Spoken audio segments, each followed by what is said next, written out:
문재인 대통령이 오늘 3차 비상경제회의를 주재합니다. 재난 기본소득에 대한 결론이 나올 것으로 보입니다. 네, 청와대 취재기자 연결해서 자세히 알아보겠습니다. 강민경 기자.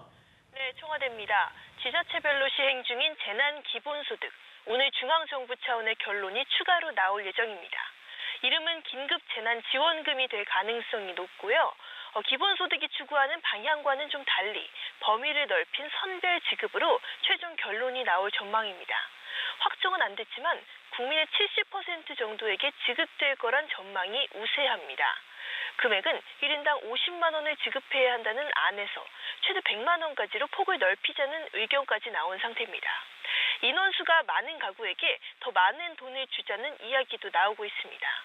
한편 정책이 확정되면 현금성 지원이 이루어지는 건데요. 실제 체크카드에 돈을 넣어주는 현금이 될 수도 있겠지만 소비 진작을 위해서 상품권을 지급할 확률이 지금으로서는 더 높아 보입니다. 최종 결정은 오늘 3차 비상경제회의에서 나올 전망입니다. 회의를 주재할 문재인 대통령이 직접 긴급재난지원금에 대한 언급을 할 가능성이 제기됩니다. 원래 문재인 대통령은 취약계층을 먼저 살펴야 한다, 이런 식의 핀셋 복지 정책을 추진했던 것으로 알고 있는데 이 기본소득은 아니라도 이 비슷한 취지의 지원을 하겠다고 결정한 이유 무엇인가요? 그만큼 코로나19가 촉발한 경제 상황을 엄중하게 보고 있다는 해석이 타당해 보입니다. 사실 어제도 긴급재난지원금을 둘러싼 당정 간의 토론이 이루어졌었습니다.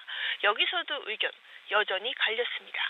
여당은 국민의 80% 가까이까지 지원 범위를 늘려도 되지 않겠느냐, 이런 시각이었는데요. 반면 자금줄을 준 기재부 측에서는 부정적인 기류가 더 컸습니다. 중위소득 100% 이하, 즉 국민의 50% 선을 넘지는 말아야 한다는 입장이었던 겁니다. 문재인 대통령도 비슷한 입장이었는데요. 경기도가 실시하는 것처럼 모든 국민에게 지원금을 줄 수는 없겠지만 적어도 기재부 측보다는 지원 범위를 확대하기로 결정한 걸로 보입니다. 우리나라는 수출 기반 경제 체제를 가졌죠.